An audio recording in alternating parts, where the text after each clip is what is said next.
प्रश्न, अंतर्राष्ट्रीय संबंधों की अवधारणा क्या है?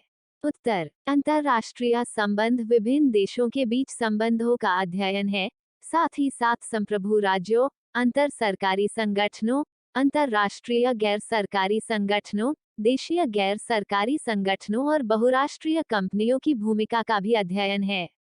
अंतर्राष्ट्रीय संबंध को कभी-कभी अंतर्राष्ट्रीय अध्ययन के रूप में भी जाना जाता है, हालांकि दोनों शब्द पूरी तरह से पर्याय नहीं है।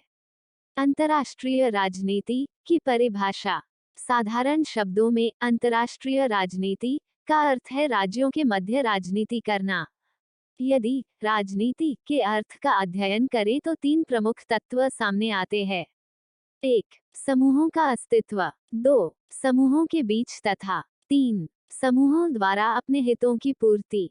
इस आशय को यदि अंतर्राष्ट्रीय स्तर पर आकलन करें तो ये 3 तत्व मुख्य रूप से 1. राज्यों का अस्तित्व, 2. राज्यों के बीच संघर्ष तथा 3. अपने राष्ट्रहितों की पूर्ति हेतु शक्ति का प्रयोग आते हैं। अतः अंतर्राष्ट्रीय राजनीति उन क्रियाओं का अध्ययन करना है जिसके अंतर्गत राज्य अपने राष्ट्रहितों की पूर्ति हेतु शक्ति के आधार पर संघर्षरत रहते हैं। इस संदर्भ में राष्ट्रीय हित अंतर्राष्ट्रीय राजनीति के प्रमुख लक्ष्य होते हैं। संघर्ष इसका दिशा निर्देश तय करती है तथा शक्ति इस उद्देश्य प्राप्ति का प्रमुख साधन माना जाता है।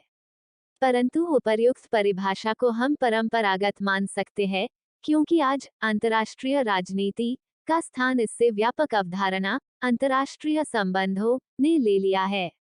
इसके अंतर्गत राज्यों के परस्पर संघर्ष के साथ साथ सहयोगात्मक पहलुओं को भी अब अंतर्राष्ट्रीय राजनीति के अंतर्गत अध्ययन किया जाता है। इसके अतिरिक्त आज राज्यों के अलावा अन्य कई कारक भी अब अंतर्राष्ट्रीय राजनीति के विषय क्षेत्र बन गए हैं। अतः इसके अंतर्गत आज व्यक्ति, संस्था, संगठन व कई अन्य गैर राज्य इकाइयां भी सम्मिलित हो गई है। इसका वर्तमान आधार व विषय क्षेत्र आज काफी व्यापक स्वरूप ले चुका है। प्रस्तुति समापन। आपका धन्यवाद। Disclaimer. This notes has been made after a lot of research, yet the accuracy of the answers may vary. The author assumes no responsibility or liability for any errors or omissions in the content of this notes.